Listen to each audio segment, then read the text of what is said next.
नमस्ते एभ्रिवान, यहाँहरू सबैलाई स्वागत छ मेरो युट्युब च्यानलमा। यहाँहरूलाई लास्ट भिडियोमा मैले Xampp कसरी हाम्रो लोकल कम्प्युटरमा इन्स्टल गर्ने र सर्भर कसरी बनाउने यहाँहरूलाई सिकाएको थिएँ र Xampp हामीले डाउनलोड गरेर त्यसलाई इन्स्टल गरी त्यसलाई सेटअप गरेर लास्टमा एउटा PHP फाइल टेस्ट गरेको थियौँ। त्यसले राम्रोसँग काम गर्यो कि गरेन भनेर। यदि यहाँहरूले यो भिडियो वर्डप्रेस इन्स्टल गर्न चाहनु हुँदैछ र हेर्नु भएको छ भने कृपया त्यो मेरो ओल्ड भिडियो डिस्क्रिप्सनमा दिएको छ, त्यसलाई हेरेर Xampp सेटअप गर्नु होला। लोकल सर्भर भइसकेपछि हामीले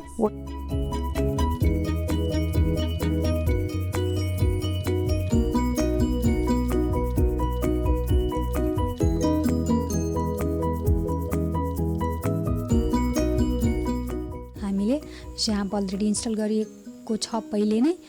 यहाँहरूले गर्नुभएको छैन भने अगाडिको भिडियो हेरेर यसरी Xampp यहाँबाट apachefriends.org बाट यहाँहरूले डाउनलोड गर्न सक्नुहुन्छ। त्यो चाहिँ हामीले अघिल्लो भिडियोमा मैले गरिसकेको छु, त्यसैले म अहिले वर्डप्रेस मात्र गर्नेछु। यहाँ गएर डाउनलोड गर्नुहोस्।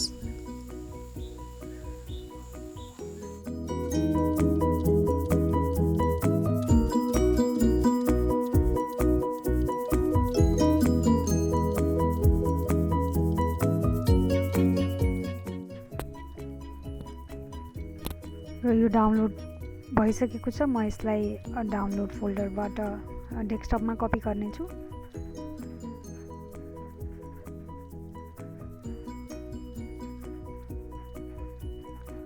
यसलाई डेस्कटपमा कपी गरिसकेपछि एक्सट्र्याक्ट गर्नुपर्ने हुन्छ।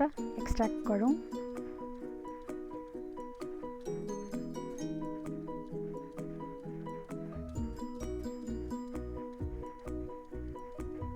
एक्सट्र्याक्ट हुँदैछ, अलिकति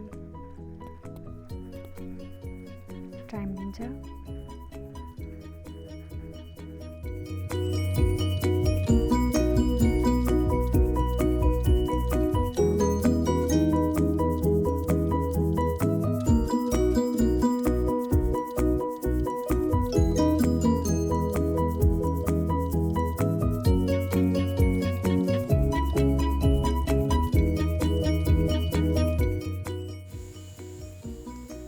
अब यसलाई म रिनेम गर्नेछु जुन नामले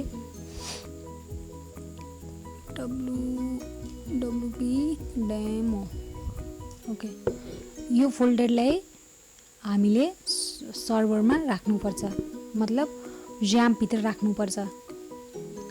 त्यो मैले पहिला पनि भनेको थिएँ, जुन पनि हामीले वेबसाइटहरू रन गर्ने हो त्यो चाहिँ htdocs डक्स भित्र राख्नुपर्छ। यसलाई सिधै कपी गरे पनि हुन्छ, कट गरेर कपी गरे पनि हुन्छ, नभए वहाँ गएर यो सबै कन्टेन्टलाई यसरी कपी गरेर नयाँ फोल्डर बनाए नि हुन्छ। तर मैले अलरेडी यसलाई रिनेम गरिसकेँ, त्यसैले म सिधै यसलाई नै कपी पेस्ट गर्छु।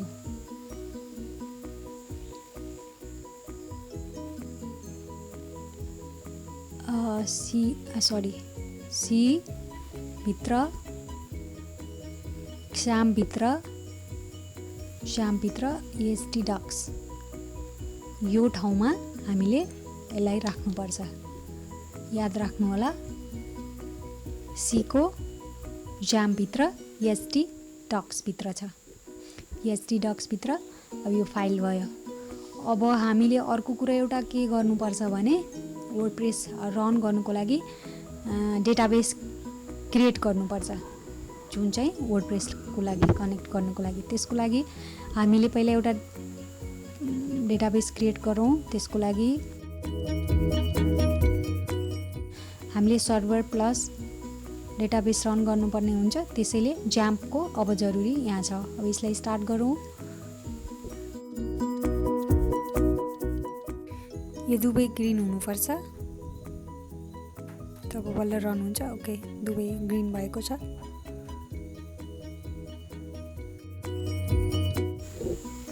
अब PHPMyAdmin यहाँबाट नै जान सक्छौँ मेबी, र क्रोमबाट नि जान सक्छौँ, र हामी क्रोमबाट यसलाई ओपन गर्नेछौँ।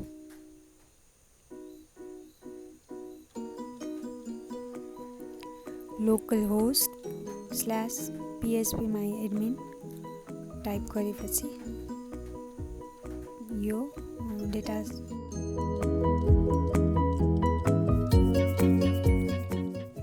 PHPMyAdmin ओपन हुन्छ।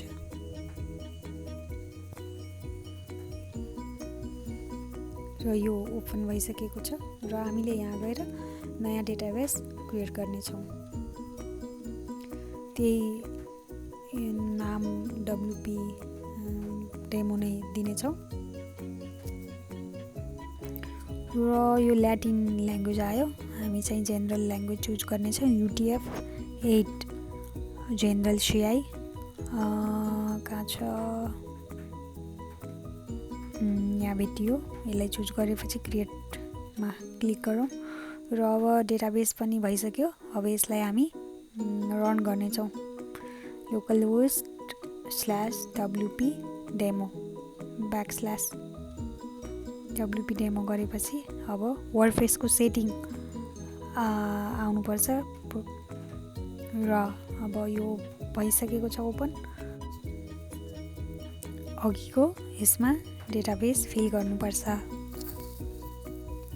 र यहाँ WP डेमो जुन चाहिँ हामीले त्यहाँ क्रिएट गरेका थियौं। युजर नेम लोकलहोस्टको डिफल्ट रुट हुन्छ, पासवर्ड ब्ल्याङ्क हुन्छ र होस्ट नेममा चाहिँ लोकलहोस्ट नै हुन्छ। यो डिफल्ट नै यही अलरेडी सेटिङ छ र रनमा क्लिक गरौँ। अब यो इन्स्टल भइसक्यो। अब हामी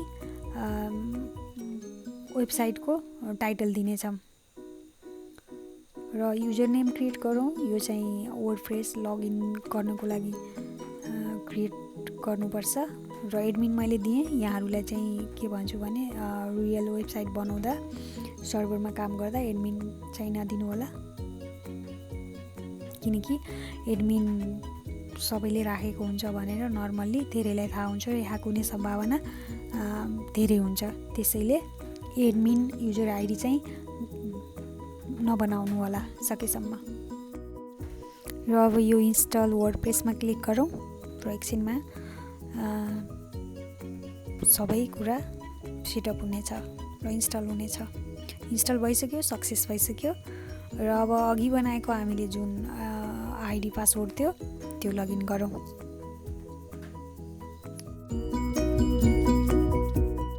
युजर आइडी एडमिन भइगयो। यो पासवर्ड जे बनाएको थियो त्यो यहाँ टाइप गर्नुपर्छ र लगइन गरौँ।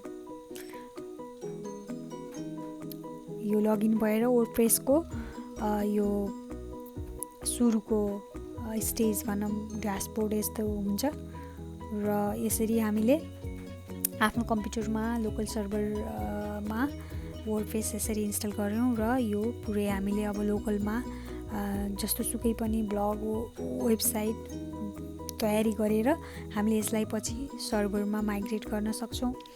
म आगामी दिनमा फेरि कसरी सर्भरमा माइग्रेट गर्ने ब्याकअप गरेर लोकलमा कसरी पुरै डेभलप गरेर त्यो सबै कुराहरू यहाँहरूलाई मैले बिस्तारै आउने भिडियोहरूमा जानकारी दिँदै नै छु र यहाँहरूले मलाई सपोर्ट गर्नु होला र thank you so much for watching this video. That's it for today and thank you everyone.